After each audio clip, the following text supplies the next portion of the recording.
Hey everyone, Peter Zeihan coming to you from Colorado. Today I want to talk about the wheat situation in Ukraine and Russia. Now, for the last several weeks, UN staff and diplomatic personnel from Turkey and Pacific have been working to broker a deal that would allow Ukrainian wheat to leave Ukrainian ports under Ukrainian control and get to the wider world. There's a lot of moving pieces here. For one, the Ukrainians have mined their own ports to inhibit the Russians' ability to launch amphibious assaults, so they have to guide the vessels through. And then, of course, the Russians are assaulting everything that moves and a lot of things that are not, so you have to get the Russians to agree to stop their assaults on the ports.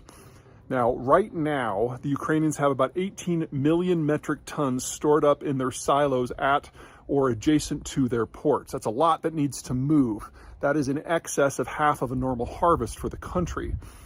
On Monday, August 1, we got our first ship, the Razoni, to dock, to load up, and to leave for Lebanon. It's carrying 26,000 metric tons. So we need 700 more ships of this size if we're going to get that grain out. Unfortunately, the Ukrainian harvest starts in less than 45 days. So you're talking about needing to get a dozen or so vessels in there every single day. So far, we've had one. I don't have a lot of hope for this. And then the real problem, of course, is the harvest. Two problems. Right now, the Ukrainians have nowhere to put it. Their silos are full from last year's harvest. They weren't able to export because the war started back in February. And second, even if the farmers were able to work their fields and not be molested by Russian troops, and remember, we've already had mass evacuations from eastern and southern Ukraine, the problem remains is that they can't get fuel into the country. So you're talking about needing to harvest industrial levels of wheat without industrial equipment, and that's just not possible. So likely end result here is that this is the last year that Ukraine participates in international grain markets. They simply don't have the capacity to get stuff up at a scale. In fact, the only place that they might be able to ship stuff is by rail, and at most, with significant upgrades that have not yet been done, they can probably only ship about 1/5 of their normal produce out that way. The rail lines are just not designed for that kind of bulk cargo, and a lot of them have to transit a little territory called Transnistria, which is under Russian control. You remove the world's 4th largest wheat exporter from the market, and you're going to look at cascading problems, not just with food prices and malnutrition, but civil conflict and breakdown, most notably in the Middle East. The last time we had a doubling of global wheat prices, we saw the Arab Spring back in 2011. What we're dealing with is an order of magnitude more complicated and deeper rooted. And to think that we're only going to have a doubling of prices is ridiculously optimistic. Now, in the United States, this isn't necessarily a disaster. You double the price of wheat, you actually only increase the cost of a loaf of bread by 25 cents. We don't subsidize food processing like, say, Egypt does. So here, it's a little uncomfortable. It'll probably be noticed, but it's not going to be a deal killer. Other parts of the world, not so much. All right, that's it from me. Until next time. Hey everybody, Peter Zeihan here, coming to you from my old stomping grounds, Austin, Texas. To my Austin friends, that is correct. I did not tell you that I was coming here, and I have had some margaritas.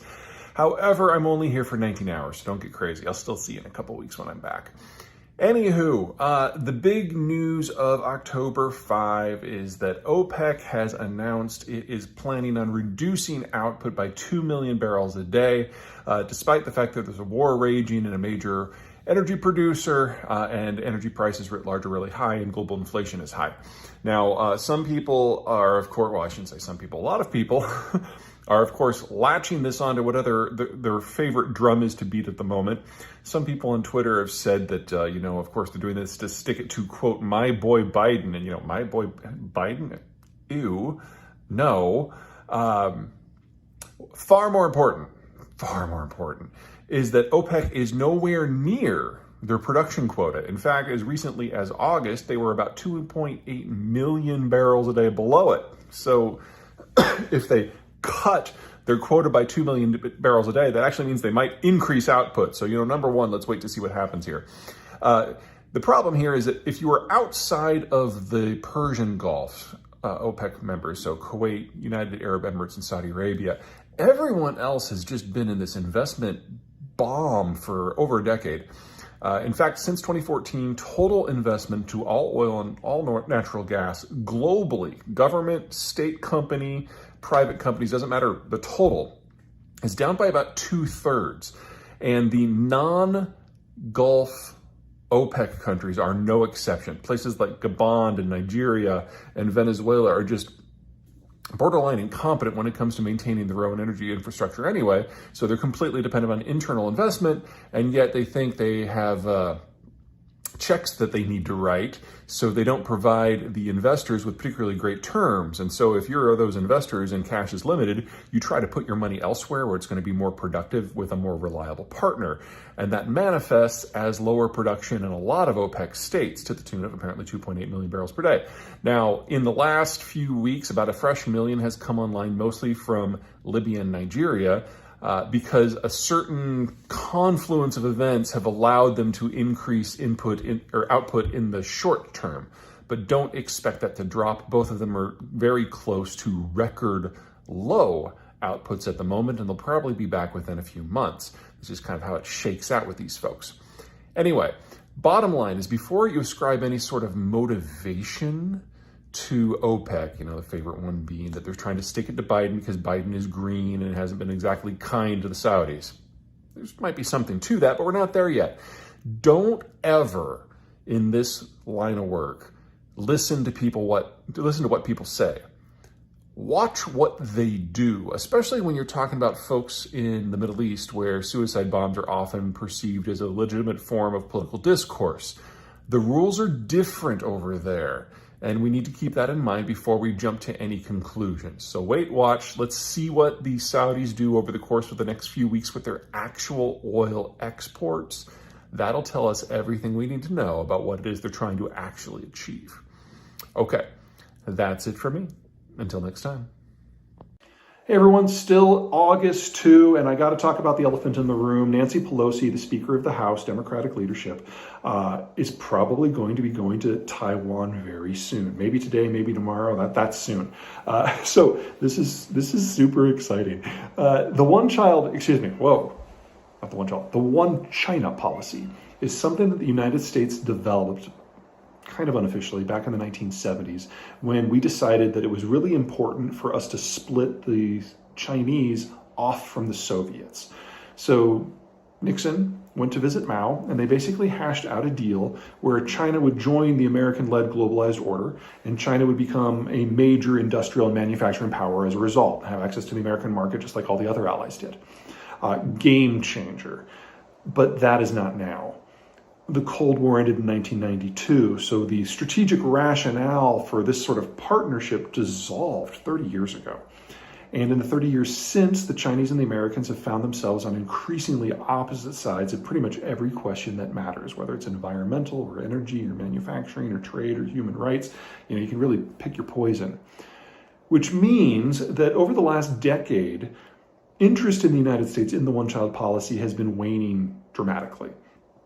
Under Trump, we almost got a presidential visit. He actually mooted the idea until he decided that he liked talking with Xi. But we did get all kinds of trade restrictions on Chinese exports that are still in place today under Biden. Under Biden, it started with a bunch of what seemed to be slip-ups, with Biden saying things that immediately his staff had to walk back. But then he kept saying them, and the walkbacks became a lot less focused, and we now have Biden on record saying that the Chinese attacked Taiwan, the United States is duty and treaty bound to defend it. It's not treaty bound to defend it, but that is now still state policy according to the president, who is the only one that matters on this. So will Pelosi go? That's up to her. She doesn't have to. Will the U.S. intervene if Pelosi's vessel is shot down? Absolutely, but we probably wouldn't do it in Taiwan. Unless the Chinese decide to do more than just kill Pelosi, like actually launch an invasion, the likely American retaliation isn't going to be in the Taiwan Straits. It's probably going to be in the South China Sea or even in the Indian Ocean. because the United States has a long-reach Navy and the Chinese don't. So it would be child's play for the United States to basically cut the energy line. Now, me personally, I don't think the Chinese are so stupid as to provoke that kind of fight, especially when they know they lack the military capacity to enforce their will on Taiwan anyway, even if the United States were not involved. Shooting down an American diplomatic mission would guarantee an American involvement.